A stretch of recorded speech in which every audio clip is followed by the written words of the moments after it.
আজকে হচ্ছে নীল সরস্বতী পুজোর দ্বিতীয় দিন। তো তার জন্য সকাল সকাল সবাই মিলে কিন্তু রেডি হয়ে বেরিয়ে পড়লাম 108টি মহাপ্রভুকে নিয়ে আসার জন্য পুজো মণ্ডপে। তো আজকে সকাল থেকে রাত্রি পর্যন্ত নাচ গান খাওয়া দাওয়া সব কিছুই কিন্তু এই পুজো মণ্ডপে হলো। তো বন্ধুরা, আজকের ব্লগটা দেখতে থাকো, আশা করছি তোমাদের খুবই ভালো লাগবে। আর যদি ভালো লাগে একটা লাইক কমেন্ট শেয়ার করতে কিন্তু ভুলো না।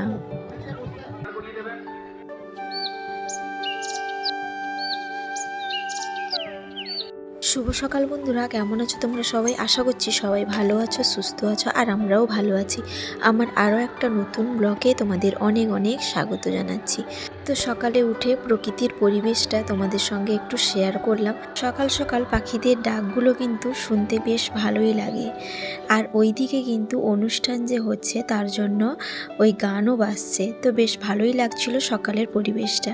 তো সকাল সকাল চান করে পুজোটা প্রথমে করে নিলাম। তো তারপর তোমাদের দাদাভাইকে একটু শরবত করে দিয়েছি। তো তারপর আমি একটু শরবত খেয়ে নিচ্ছি। আর সমু এখনও ওঠেনি, তাকে তুলে কিন্তু ব্রাশ করানোর পর ও কিন্তু শরবত খাবে। তো যাই হোক, এখন শরবত খাচ্ছি। তো তার কারণ হচ্ছে আজকে বাড়ির পাশে যে পুজো হচ্ছে, তো 108টি মহাপ্রভু আসবেন, তো তার জন্যই কিন্তু আনতে যাব। এই যে পাঞ্জাবিটা দেখতে পাচ্ছ, এই পাঞ্জাবিটা গতকালকে তোমাদের দাদা ভাই দুপুরে গিয়ে কিন্তু নিয়ে এসছে, ওই যে মহাপ্রভুকে আনতে যাবে, তো সেই কারণে এই যে পাঞ্জাবিটা পরে নিয়েছে। তোমাদের সঙ্গে একটু শেয়ার করলাম, কেমন লাগছে অবশ্যই তোমরা কমেন্ট করে জানিও। তোমাদের দাদা ভাই তো রেডি হয়ে পুজো মণ্ডপে চলে গেছে, কারণ ওর তো অনেক দায়িত্ব থাকে। তো তারপর কিন্তু আমি আর ছেলে মিলে রেডি হয়ে গেছি, এখন পুজো মণ্ডপে যাব। কারণ ওখানেই কিন্তু সবাই একসঙ্গে আসবেন, তারপর কিন্তু ওখান থেকে মহাপ্রভুকে আনতে যাওয়া হবে। তোমাদের দাদাভাই আমাকে যাওয়ার জন্য বলেছিল। তো প্রথমে আমি না বলে দিয়েছিলাম। তার কারণ হচ্ছে আমি যদি ঠাকুরকে নিয়ে আসি, সমু কিন্তু সঙ্গে যাবে, আর সমু কিন্তু একটু হাঁটতে পারবে না, ও বলবে কোলে যাব। তো সেই কারণে প্রথমে আমি না বলে দিয়েছিলাম। তো তারপর দেখলাম আমার বড়দির ছেলে আর বৌমা যাচ্ছে। তো তার জন্য কিন্তু একটু আনন্দ সহকারে বেরিয়ে পড়লাম সমুকে সঙ্গে নিয়ে। যেহেতু ওর দাদা যাচ্ছে, তো তার জন্য ভাবলাম কোনো ব্যাপার নয়, কোনো সমস্যা হলে ও কিন্তু একটু কোলেও নিয়ে নিতে পারবে। তো যাই হোক, রেডি হয়ে প্রথমে চলে এসেছি পুজো মণ্ডপে, যেখানে পুজো হচ্ছে।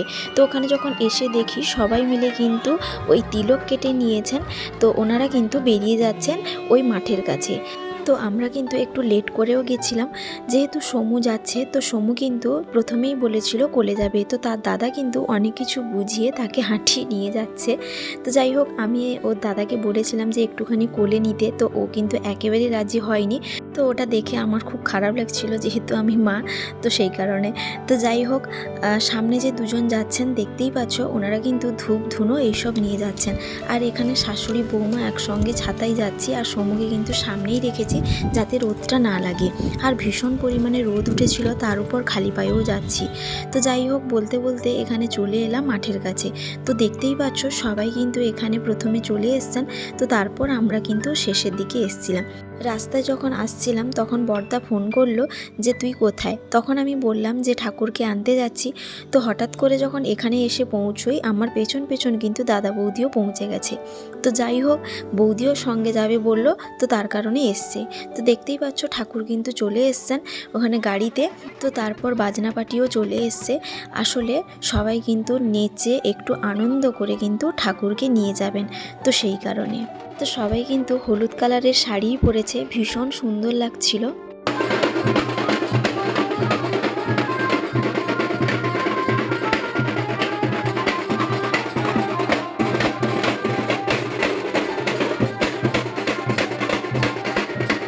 তো কিছুক্ষণ দাঁড়ানোর পর ক্লাব থেকে কিন্তু বস্ত্র বিতরণ হচ্ছে, কারণ ঠাকুরকে যে নিয়ে যাব, তো সেই কারণে। তো সবাইকে কিন্তু দিয়েছিলেন যেনারা ঠাকুর নিয়ে যাবেন, তো ওনাদেরকে। তো দেখতেই পাচ্ছ ভীষণ কিন্তু সুন্দর লাগছে। আর এতজন যে হলুদ শাড়ি পরেছে না, তো তার জন্য কিন্তু আরও বেশি সুন্দর লাগছিল।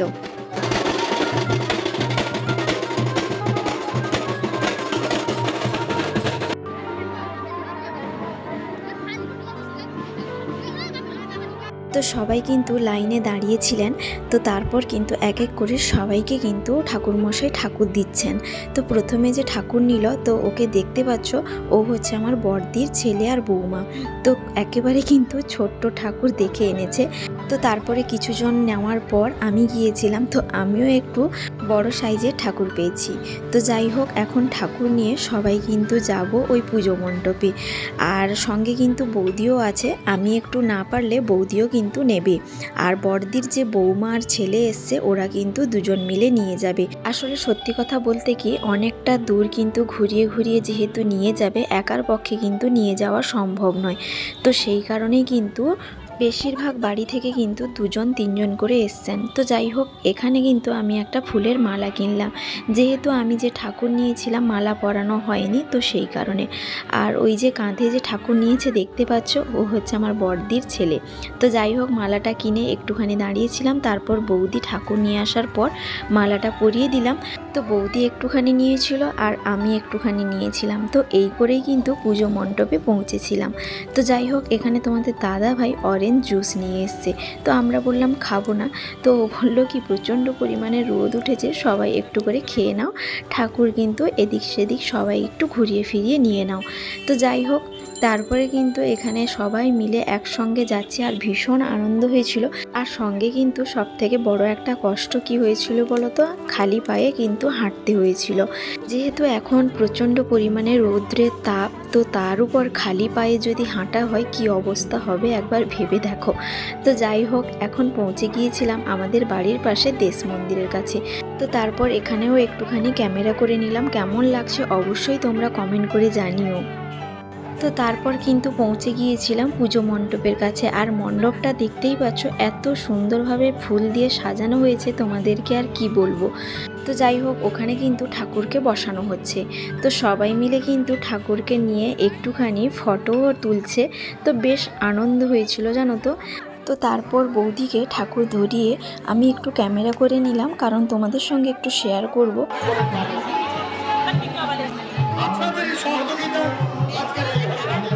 তো ঠাকুরকে বসানোর পরে তারপরে সবাই মিলে কিন্তু এখানে বসে পড়েছেন প্রকৃতির বাতাস খাওয়ার জন্য, কারণ প্রচণ্ড পরিমাণে গরম ছিল, তার উপরে তো পায়ে যেন ঠোসা পড়ে গেছে, এইরকম একটা অবস্থা।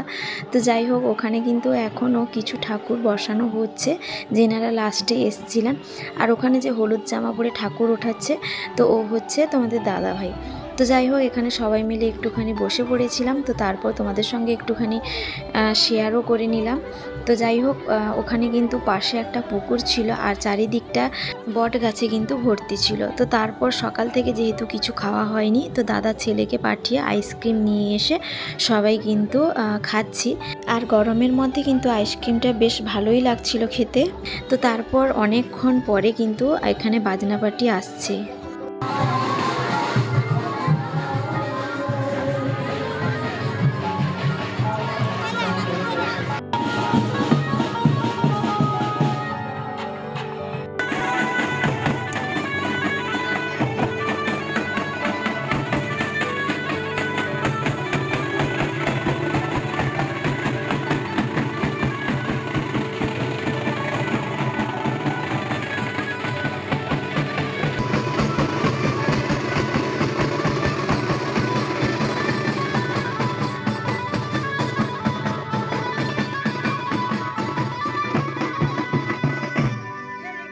তো তারপর বাচ্চাদের কিছু নাচ তোমাদের সঙ্গে শেয়ার করলাম। আর এই নাচ না দেখলে আমিও বিশ্বাস করতে পারতাম না যে বাচ্চারা এত পরিমাণে নাচানাচি করতে পারে। তো যাই হোক, বাচ্চারা কিন্তু ভীষণ আনন্দ করলো আর আমরাও দাঁড়িয়ে দাঁড়িয়ে উপভোগ করলাম। তো তারপর কিন্তু খেতে বসে গেছিলাম, এখানে খাওয়া দাওয়া আরম্ভ হয়ে গিয়েছিল। এমনিতে সেভাবে জায়গা পেয়েছিলাম না, তো তার জন্য এক সাইড হয়ে বসছি আর সমুকে পেছনের দিকে একটু বসিয়েছিলাম, খাইয়ে দিয়েছিলাম। আর তার বাবা কিন্তু ওকে একটা গাড়ি কিনে দিয়েছে, কারণ ও ভীষণ পরিমাণে বায়না করছিল।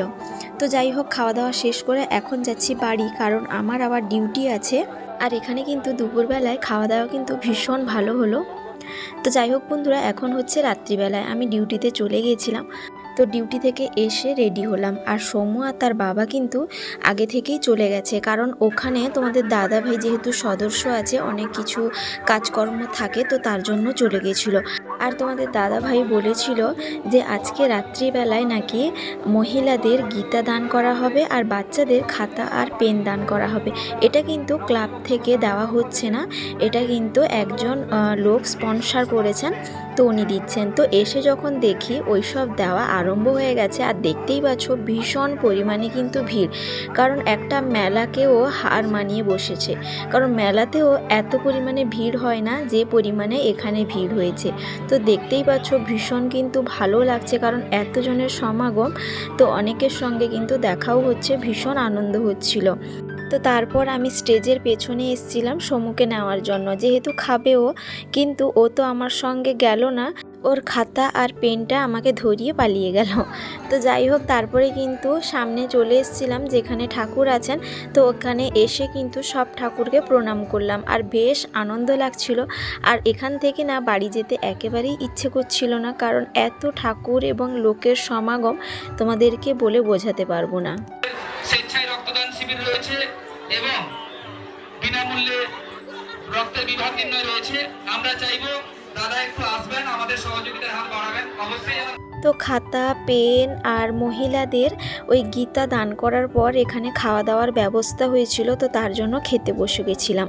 আর তোমাদের দাদাভাইকে ফোন করলাম সমুকে নিয়ে আসার জন্য, কারণ আমি যেহেতু খেতে বসছি সমুকেও খাইয়ে দেব, যেহেতু ও আসতে চাইছিল না, তো তার জন্য তোমাদের দাদাভাই এই যে দেখতেই পাচ্ছ আমার কাছে সমুকে ছেড়ে দিয়ে গেল।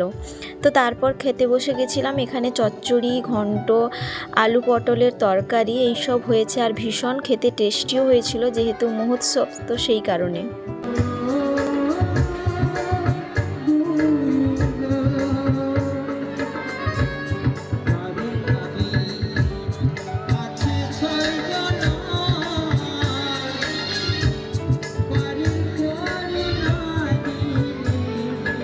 তো ওইদিকে চলছে বাউল গান আর সবাই খেতেও বসছেন, আর এদিকে সমু বায়না করলো আমি চকলেট নেব, তো তার জন্য এই চকলেটগুলো নিয়েছে আর হাজমোলা নিয়েছে।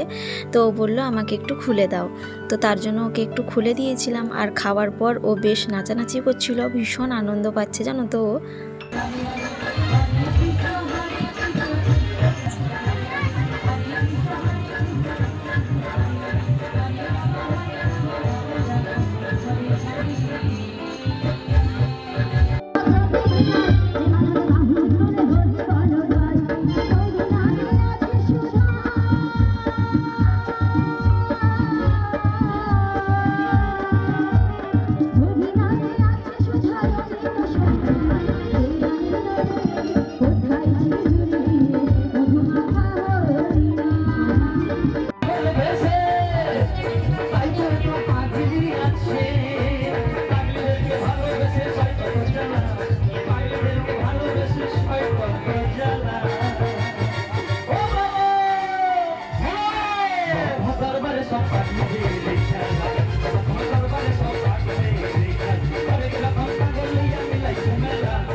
তারপর কিন্তু বাড়ি চলে এসেছিলাম। তো যাই হোক বন্ধুরা, আজকের ব্লগটা কেমন লাগলো অবশ্যই কমেন্ট করে জানিও। যদি ভালো লাগে একটা লাইক কমেন্ট শেয়ার করতে কিন্তু ভুলো না।